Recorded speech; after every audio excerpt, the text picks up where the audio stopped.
Hello guys, welcome back to my channel. আশা করি তোমরা সবাই ভালো আছো, আমিও ভালো আছি। আজ তোমাদের মাঝে নিয়ে চলে এসেছি সোয়াবিন আলু মুইঠা রেসিপি। তো তোমরা রেসিপিটি শেষ পর্যন্ত দেখতে থাকো। ও কেমন হয়েছে আমাকে কমেন্ট করে জানিও। যে ফার্স্টে আমি সোয়াবিনগুলোকে বিভিন্নভাবে সেদ্ধ করে টুকরো টুকরো করে কেটে নিয়েছি। তারপরে এর মধ্যে দিয়ে দেবো হলুদ গুঁড়ো,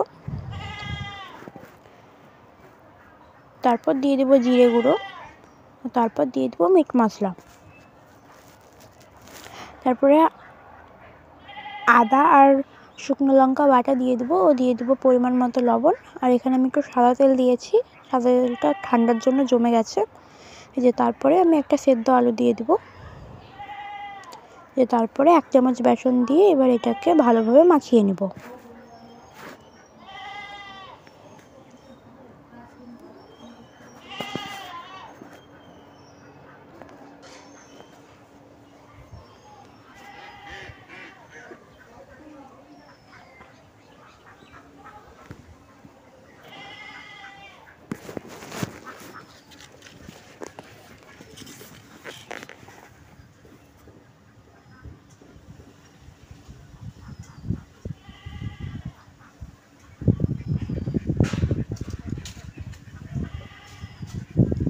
এই যে আমার মাখানো হয়ে গেছে।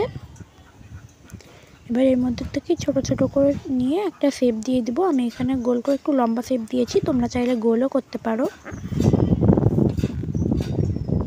যে ঠিক এরকমভাবে আমি তৈরি করে নেব সবগুলা।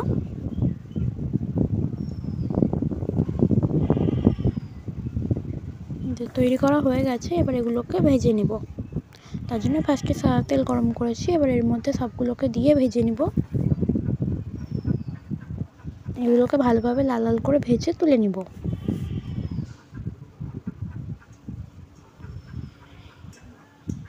যেগুলোকে ভেজে তুলে নেওয়ার পর আমি এখানে আলু আর টমেটোটাকে একটু ভেজে নেব।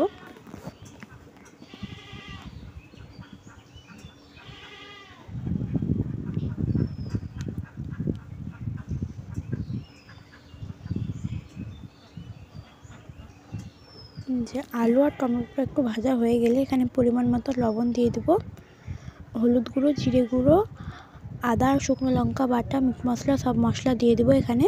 দিয়ে মশলাটাকে ভালোভাবে কষিয়ে নেব।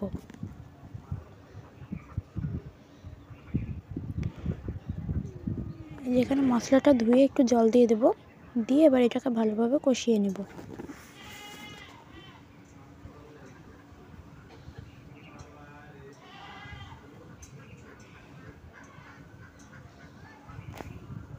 এই যে ভালোভাবে মশলাটাকে কষানো হয়ে গেছে, এবার এর মধ্যে পরিমাণ মতো জল দিয়ে দেবো। যে যতটা ঝোল পছন্দ করে সেই অনুযায়ী জল দেবে।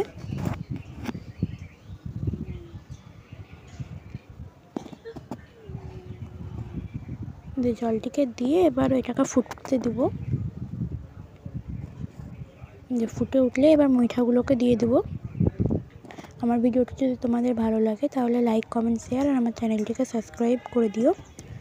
মুইঠাগুলোকে দিয়ে আমি 2 মিনিট ফুটিয়ে নিয়েই নামিয়ে নেব।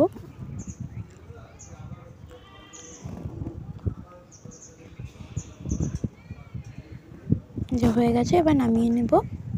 যে তৈরি হয়ে গেছে আমার সোয়াবিন আলুর মুইঠা রেসিপি। তো আজকের মতন টাটা, দেখা হচ্ছে আবার নেক্সট কোনো ভিডিওতে।